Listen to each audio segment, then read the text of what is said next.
In this video, I want to walk through how to scale Facebook and Google ads for any business, but in particular an e-commerce brand, through the lens of this CPA formula. So cost per acquisition equals cost per click divided by conversion rate. Now you can even break this down into an Excel sheet and start to look at what combinations of cost per clicks and conversion rates you need to achieve specific CPA goals.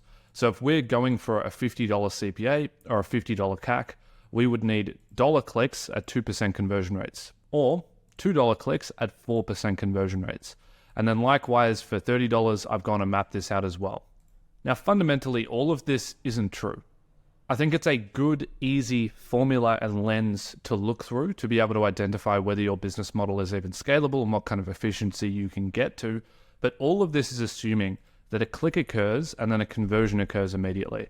And so that there's a direct relationship between the cost to acquire a customer at an account level, so CAC, with the cost per unique click and the conversion rate per unique user.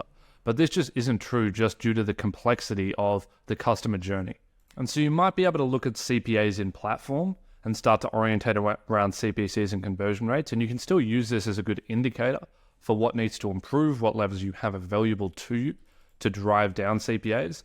But ultimately, CAC starts to become a lot more confusing because multiple clicks occur and then sometimes even multiple conversions occur, which completely breaks this formula. And we could go and we could build some robust model that would allow you to predict CPAs across a customer journey. But the thing is that there's so many different customer journeys and there's so many different ways that a user can pathway or interact with the brand, from cross-sells to upsells to different cart values to conversion rates on site. How do you even determine conversion rates? Are you using total sessions, total users? Are you excluding particular geographies because of spam traffic?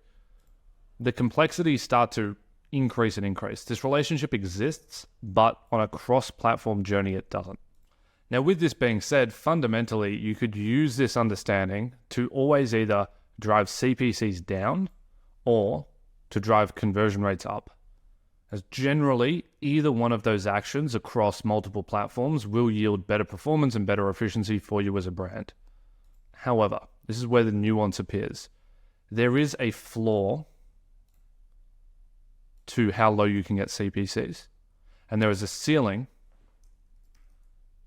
to how high you can get conversion rates. And so you're really operating within restrained parameters, and that's what this Excel sheet tries to demonstrate, which is the fact that you're never really going to get CPCs below 50 cents, let's say. And so we could hide this. And then you're never really going to get conversion rates above 3% for this particular brand. And so you're restrained to this area in which you can operate. And so from there, you might think that you have no levers left, but the lever remaining is your contribution margin on first purchase. And this is why any agency that isn't understanding the relationship between CAC and first purchase contribution margin, or you could just look at it as 30-day lifetime contribution margin, which the cash is unlocked so fast there anyway that this is probably a better baseline to orientate yourself towards, as it includes any immediate upsells or cross-sells that might be registered in a different order. Then this is the way to ultimately be profitable. So you know that you are within these constraints. And for example, for this particular brand with a $50 CPA target or CAC target, we might find that, look, these are unrealistic. They don't have enough creative production to test 50 creatives a month, and so we're not going to drive CPCs down that low. Conversion rates historically on site have never surpassed 2.5% on new customer conversion rates, and so let's not build that into the assumption. So we know that we're going to lie somewhere here. And so now the question becomes, how do we drive up 30-day LTCM on these cohorts? We might find that a particular product range only has $30 contribution margins on first purchase. If that's the case, we definitely can't push that product. We might find that their best product only has $65 LTVCM.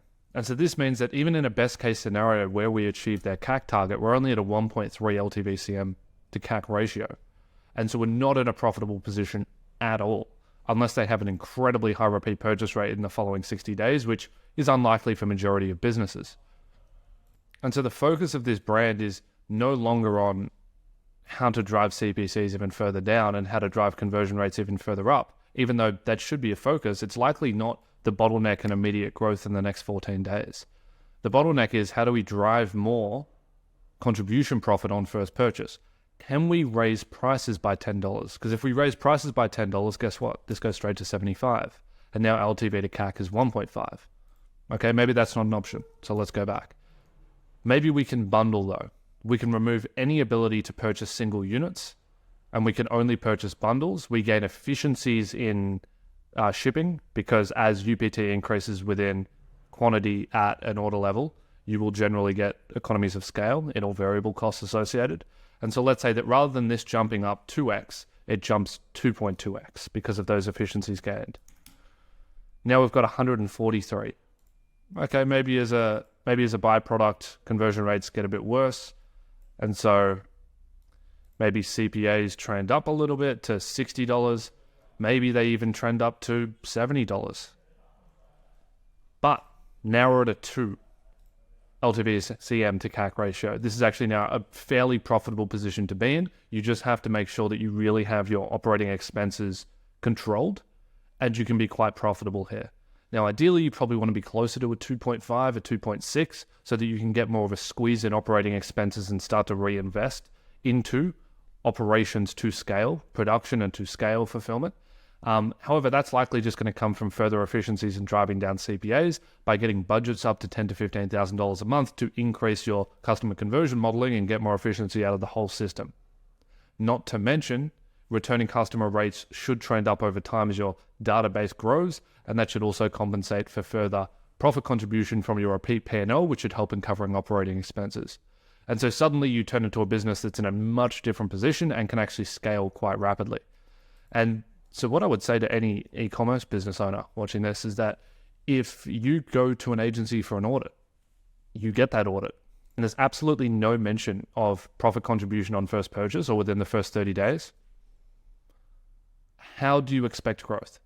Because you're likely in this exact instance, most people are, if they can't grow, it's because their LTV/CM to CAC isn't above 2. And if they're just looking at CPAs and going, oh yeah, we could drive you to here, which they can't, by the way, but let's say they make that claim, they sell you a dream on a big retainer, and they say that they can get you here by testing different color variations of backgrounds on your creatives. It's not going to work, because fundamentally the issue doesn't lie in your CPA. The issue lies in your 30-day LTV/CM. And so make sure that you understand this relationship. Make sure that you understand that this is a good benchmark for knowing where you should sit in terms of parameters of CPC and conversion rate increases.